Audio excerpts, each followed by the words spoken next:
Hello. Good morning students. आपका online class में हार्दिक स्वागत है। तो चलो देखो बेटे, आज हम अपनी इस क्लास में वाक्य शुद्धिकरण का जो अपना टॉपिक चल रहा था,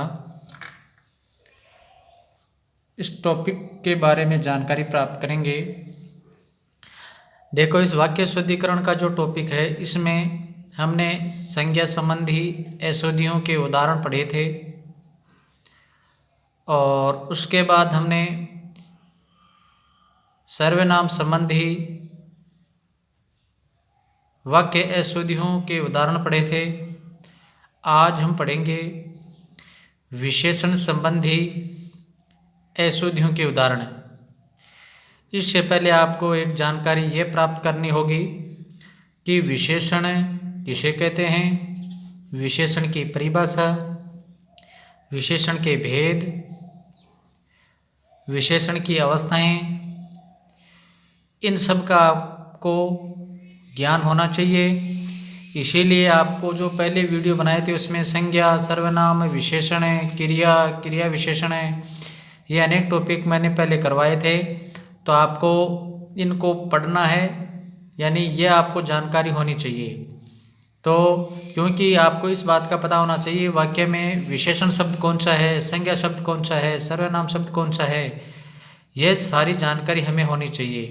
तभी हमें पता लगेगा कि इसमें अशुद्ध जो पद या शब्द दे रखा है वो कौन सा है।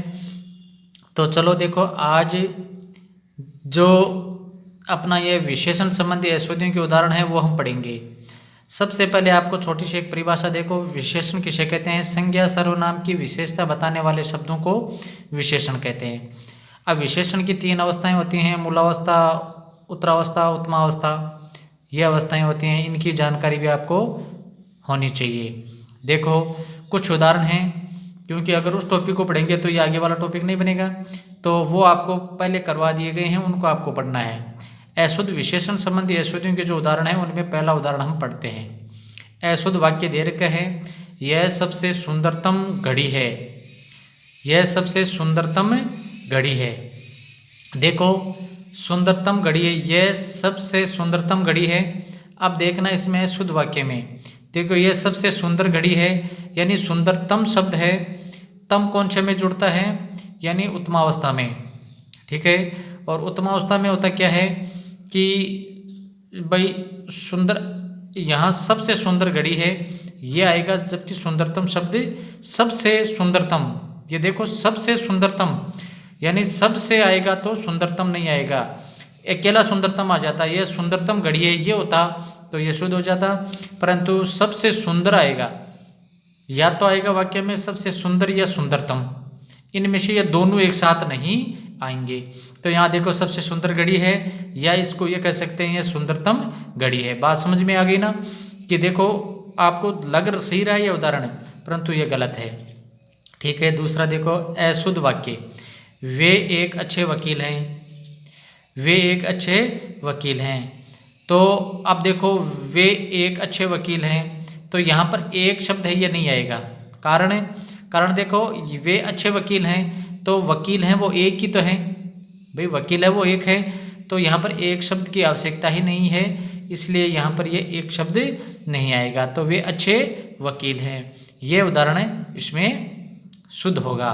दूसरा अशुद्ध वाक्य, मौर्यकालीन समय में लोग सुखी थे, मौर्यकालीन समय में। अब मौर्यकालीन है तो ये मौर्यकालीन यानी जब मौर्य जो शासन करते थे मगध पर, तब ये मौर्यकालीन यानी जब उनका शासन था, तो ये मौर्यकालीन ये समय ही था, तो यहाँ समय शब्द की आवश्यकता नहीं होगी, यानी मौर्य काल में लोग सुखी थे। ठीक है, आगे वाला फिर उदाहरण देखो अशुद्ध वाक्य में, चौथे नंबर का अशुद्ध, कुत्ते का बोलना किसे अच्छा लगता है, कुत्ते का बोलना किसे अच्छा लगता है। कुत्ता बोलता नहीं है, कुत्ता भौंकता है, तो यहाँ पर क्या आएगा, कुत्ते का भौंकना किसे अच्छा लगता है, यानी यहाँ पर बोलने के स्थान पर क्या आएगा, भौंकना। बोलने के स्थान पर क्या आएगा? भौंकना।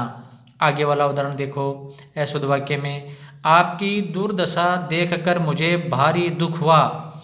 यानी भारी तो वजनदार होता है, भारी नहीं बहुत। आपकी दुर्दशा देखकर मुझे बहुत दुख हुआ। मुझे भारी दुख, भारी के स्थान पर क्या आना चाहिए? बहुत शब्द आना चाहिए। ठीक है, आगे वाला उदाहरण देखो फिर अशुद्ध वाक्य में प्रत्येक बच्चे को 4-4 केले दे दो। प्रत्येक बच्चे को 4-4 केले दे दो।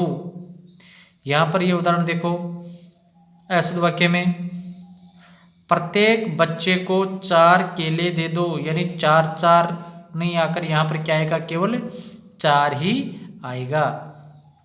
ठीक है, आगे वाला उदाहरण देखो, अशुद्ध वाक्य में उस नदी का पाट बहुत लंबा है। उस नदी का पाट बहुत लंबा है। पाट लंबा नहीं होता, चौड़ा होता है। पाट लंबा नहीं होता, चौड़ा होता है। उस नदी का पाट बहुत लंबा, यानी उस नदी का पाट बहुत चौड़ा है। ठीक है, आगे वाला उदाहरण देखो, अशुद्ध वाक्य में देखो, यह बालक सुंदर गुणों से युक्त है। यानी गुण होंगे वो सुंदर, गुण वो अच्छे होते हैं, सुंदर होते हैं। तो यहाँ पर देखो, यह बालक सुंदर गुणों से युक्त है। यहाँ पर सुंदर के स्थान पर क्या आएगा? अच्छे। गुण सुंदर नहीं होते, गुण क्या होते हैं? अच्छे होते हैं। गुण क्या होते हैं? अच्छे होते हैं। यह बालक अच्छे गुणों से युक्त है। यह बालक अच्छे गुणों से युक्त है। यह बालक अच्छे गुणों से युक्त है। यानी सुंदर गुण नहीं होते हैं, गुण होते हैं अच्छे। ठीक है, अब इसके बाद में आगे वाला उदाहरण देखो। आगे वाला उदाहरण हमें देखना है, ये देखो, अब आ गया नंबर 9 का उदाहरण। कौन सा आ गया? नंबर 9 का उदाहरण। धोबी ने अच्छी चादरें धोई। धोबिन ने अच्छी चादरें धोई। तो यहाँ आएगा धोबिन ने चादरें अच्छी धोई। यहाँ देखो, अच्छी चादरें अच्छी हैं तो उन्हें धोने की आवश्यकता नहीं है, चादर हैं उनको अच्छी धोई। ये शब्दों का आगे पीछे करके लिखा गया है। आगे वाला देखो, अशुद्ध वाक्य, वे बड़े चतुर व्यक्ति हैं। वे बड़े चतुर व्यक्ति हैं। वे बड़े नहीं, बड़े के स्थान पर क्या आएगा? बहुत। वे बहुत चतुर व्यक्ति हैं। वे बहुत चतुर व्यक्ति हैं। तो यहाँ पर बड़े चतुर नहीं आएगा, बड़े के स्थान पर क्या आएगा? बहुत। बड़े के स्थान पर कौन सा शब्द आएगा? बहुत शब्द आएगा। तो ये 10 उदाहरण आपको बताए हैं। इनके बाद में आएगा क्रिया संबंधी अशुद्धियाँ। इनके बाद में आएगा क्रिया संबंधी अशुद्धियाँ। देखो, क्रिया संबंधी अशुद्धियों में आपको देखना है, वाक्य में प्रयुक्त जिस पद से किसी कार्य के करने या होने एवं उसकी पूर्णता या अपूर्णता का बोध हो, उसे क्रिया कहते हैं। वाक्य में प्रयुक्त जिस पद से किसी कार्य के करने या होने एवं उनकी पूर्णता या अपूर्णता का बोध हो, उसे क्रिया कहते हैं। क्योंकि क्रियापद काल से जुड़े होते हैं, अतः कालानुसार क्रिया के रूप में परिवर्तन होता रहता है। क्रियापद के अनावश्यक प्रयोग, अनुपयुक्त प्रयोग या उचित क्रियापद के अभाव के कारण वाक्य अशुद्ध हो जाते हैं। जैसे उसे घमंडी कहकर पुकारना ज्यादती है। यहाँ कहकर और पुकारना 2 समानार्थी क्रियापदों के कारण वाक्य अशुद्ध हुआ है। उसे घमंडी कहना ज्यादती है, ये शुद्ध वाक्य है। या उसे ऐसे भी लिख सकते हैं, उसे घमंडी पुकारना ज्यादती है, यह भी शुद्ध वाक्य है।